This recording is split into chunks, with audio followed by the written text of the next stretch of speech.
여러분 안녕하십니까? MTN 투데이입니다.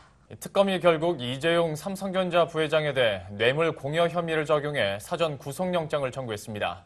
구속 여부는 이번 18일에 결정납니다. 네, 삼성그룹 총수에 대한 사상 첫 영장 청구에 삼성그룹은 큰 충격에 빠졌습니다. 좀 더 자세한 내용 산업부 조정현 기자와 나눠보겠습니다. 특검이 이제 이재용 부회장에게 영장을 청구했다는 것은 뇌물 혐의를 이제 적용했다라고 볼 수 있겠죠. 그렇습니다. 특검은 구체적으로 이 부회장에게 뇌물 혐의와 횡령, 위증 혐의 등을 적용했습니다. 네. 특검은 이 부회장이 430억 원대의 뇌물을 줬다고 밝혔습니다. 최순실 씨가 사실상 설립한 재단에 204억 원을 출연했고 최 씨의 딸인 승마 선수 정유라 씨를 후원하기 위해 최 씨 소유의 독일 회사와 220억 원대의 후원 계약을 체결했다는 겁니다. 특검 브리핑 직접 들어보시겠습니다. 특검은 금일 이재용 삼성전자 부회장에 대하여 뇌물 공여, 특정 경제범죄 가중처벌 등에 관한 법률 위반, 횡령, 국회에서의 정언 감정 등에 관한 법률 위반 혐의로 구속영장을 청구하였습니다. 네, 특검은 이 부회장에게 뇌물공여죄와 제3자 뇌물공여죄 두 가지를 모두 적용을 했습니다. 다시 말해서 박근혜 대통령과 최순실 측이 사실상 한 몸인 이른바 경제적 공동체이며 이 부회장은 이 공동체에 부정한 청탁을 했다는 사실을 특검이 입증을 했다는 의미로 풀이됩니다. 자, 영장이 청구됐으니 이제 초미의 관심사는 영장 발부 여부 아니겠습니까? 네.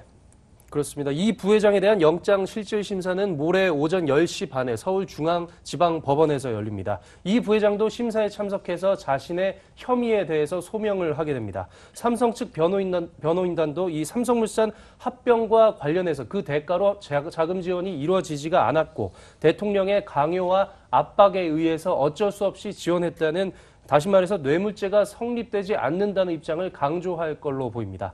영장 전담 판사는 소명 이후에 어떤 수사 자료 등을 면밀하게 살피고 구속영장의 발부 여부를 최종 결정하게 되는데요. 사안의 중대성을 감안할 때 자정 전후쯤에야 영장 발부가 파악될 수 있을 것 같습니다.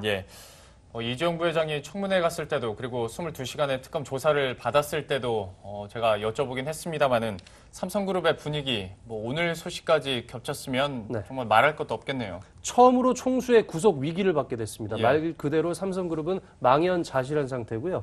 삼성그룹은 특검의 영장 발표 직후에 성명을 내고 특검의 결정을 이해하기 어렵다고 강조했습니다. 대가를 바라고 지원한 일은 결코 없다고 밝혔고요. 특히 합병이나 경영권 승계와 관련해서 부정한 청탁이 있었다는 특검의 발표는 받아들이기 어렵다고 주장했습니다. 삼성이 뇌물 공여와 제3자 뇌물 공여죄 혐의를 모두 부인하게 되면서 영장 실질 심사에서 양측의 치열한 법리적인 공방이 예상됩니다.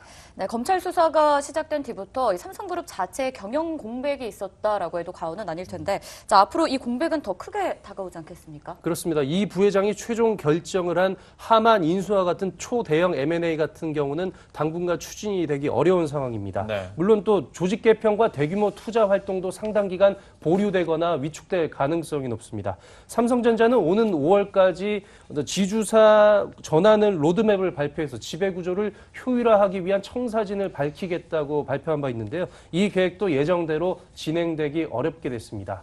주요 외신들도 이번 구속영장 청구 사안을 비중 있는 소식으로 긴급 타전했습니다. 워싱턴 포스트는 최소 올 연말까지 삼성전자의 대형 M&A가 진행되기 어려울 걸로 내다봤습니다. 자, 이렇게 해서 오늘 산업부 조정현 기자와 구체적인 내용들 다뤄봤습니다. 자, 오늘 말씀 고맙습니다.